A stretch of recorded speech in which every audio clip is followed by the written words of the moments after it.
This is the new football stadium USF is building on its Tampa campus. A roughly 35,000-seat venue, a cost around $350 million, and by fall 2027, this piece of land is supposed to become the new home of Bulls football. But the reason this project matters goes far beyond just building a stadium. For decades, USF football has played home games at Raymond James Stadium, which works, but it was never truly theirs. So I want to break down exactly where the stadium is going, why USF decided it finally had to do this, how the design is supposed to work, and whether the money behind it actually makes sense. And just remember, this whole story is about control. First, let's head to Tampa. The Buccaneers play at Raymond James, the Lightning are downtown, and while the Rays have traditionally played in St. Petersburg, they could end up across from Raymond James in the years ahead. For years, USF football sat inside that sports landscape without a stadium of its own. But now, that's changing. USF is building its new stadium on the Sycamore Fields site on the east side of campus, just south of USF Hawley Drive within the university's athletics district. It sits near the indoor performance facility, near practice space, and next to the land USF is using for its broader football operations complex. This means USF gets a single zone for practice, training, player ops, and game day, while also connecting to nearby student housing, parking, tailgating space, and the rest of athletics. So it's pretty obvious why they wanted to build it here, but why did USF decide now was the time to finally build this? For the entire history of its football, the team has not played regular season games on campus. The program held its first season in 1997 at Tampa Stadium. The curtain goes up for Jim Levitt and his South Florida Bulls. And by 1998, it had moved to Raymond James, where it has played ever since. For a young program, that gave USF an immediate big league home, but it also meant the center of game day lived more than 10 miles from the university itself. And over time, that started to matter more. USF's argument is that an on-campus stadium is about more than just football logistics. It's about creating a place students can walk to, a place alumni can return to, and a venue the university can use throughout the year for other sports, concerts, graduations, and campus events.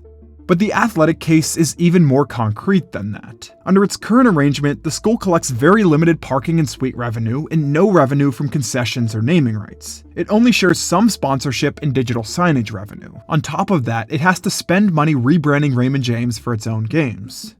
Now, this whole concept did not appear out of nowhere. USF had already opened its indoor performance facility in 2022, and the university's own facilities plan described that as Phase 1, with the football operations center and stadium following behind it.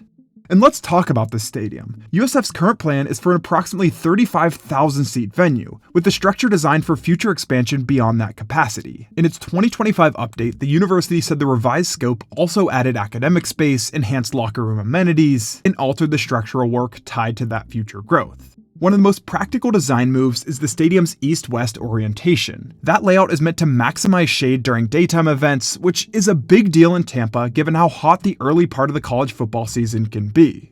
The bowl is also shaped around the atmosphere. The west end will hold a dedicated student section with an expected capacity of 8,000. The building will have an open concourse around the majority of the stadium, so fans can still see the field while moving through concession and restroom areas. On the premium side, the plan includes suites, club areas, loge boxes, a field club, and rooftop patio. Oh, and not to mention the longest bar in the state of Florida. USF also highlighted about 40 living room-style loge seats behind the end zone, plus a field club with glass facing the player entry area.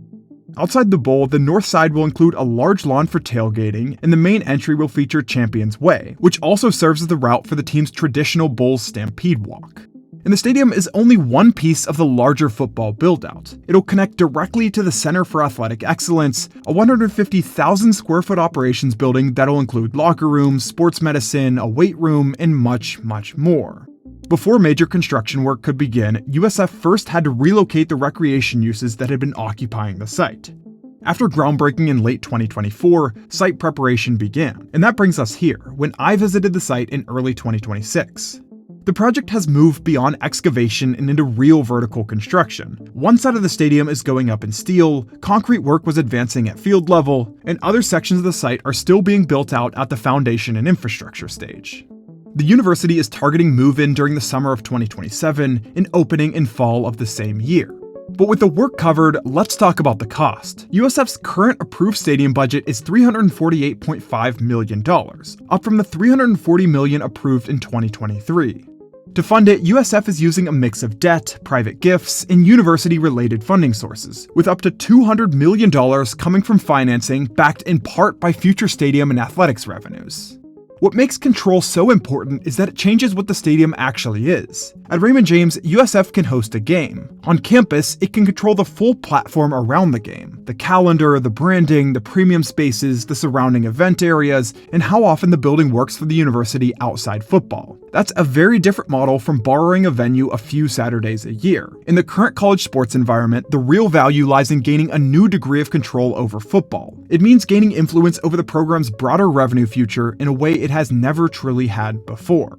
So far, we've talked about control, but the next question is, what is that control actually worth? In other words, how much revenue could it generate? It's important to first note that many of the figures are not publicly available, so these estimates are based largely on comparable stadiums, and we'll call it informed speculation.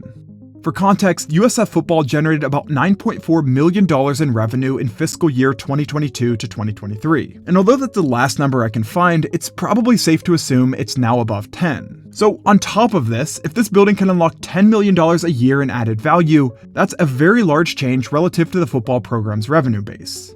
And there's a real case for that kind of jump. Let's first look at Houston and talk about naming rights. TDECU Stadium originally opened up under a 10-year, $15 million naming rights agreement and later signed a 10-year extension worth more than $20 million. Based on that benchmark, a realistic naming rights target for USF would likely fall in the range of $1.5 to $2 million per year, assuming favorable market conditions. Cincinnati's Nippert Stadium gives an idea for premium seating. Suites at about $100,000 per year, loges at $16,000 to $30,000 per year, and club suites around $2,000 to $2,500 per seat per year. Since USF's plan includes suites, club spaces, and about 40 loge-style seats, a mature premium seating contribution of around $3 million a year looks plausible. Then, there are the revenue streams USF doesn't really control today. The university has already said that at Raymond James it gets no concession revenue and only very limited parking revenue. So even a conservative game day model starts to add up. If the new stadium averages about 27,000 actual fans across 6 home games, and USF nets $10 per attendee from concessions, parking, and related spending, that works out to roughly $1.6 million a year. If the on-campus setting lifts attendance from the recent 20,600 in 2025 into the high 20,000s, a $1 million to $1.6 million annual ticket bump is also reasonable. Add another million net from non-football events, and taking the average of everything, the total incremental annual upside lands around $9 or $10 million. So, is it worth it? Definitely yes, if you judge it the way USF is clearly judging it. Because for the reasons I've mentioned, it's not a pure stadium ROI play, it's a platform play. Because USF's stadium plan says that a large chunk of the financing will be repaid from stadium and athletics revenues, it tells you the university is not expecting the building to stand alone financially. Also, in the new college age of NIL, there has never been a better time to stand out from the competition to attract talent. So, in the end, this project is not really about replacing one venue with another. It's about USF finally getting control, and if that control leads to stronger attendance, better monetization, and a more valuable program by the time the stadium opens in 2027, then this $350 million bet will have done far more than just give the Bulls a new place to play. I'm Josh, this is Billcore, thanks for watching.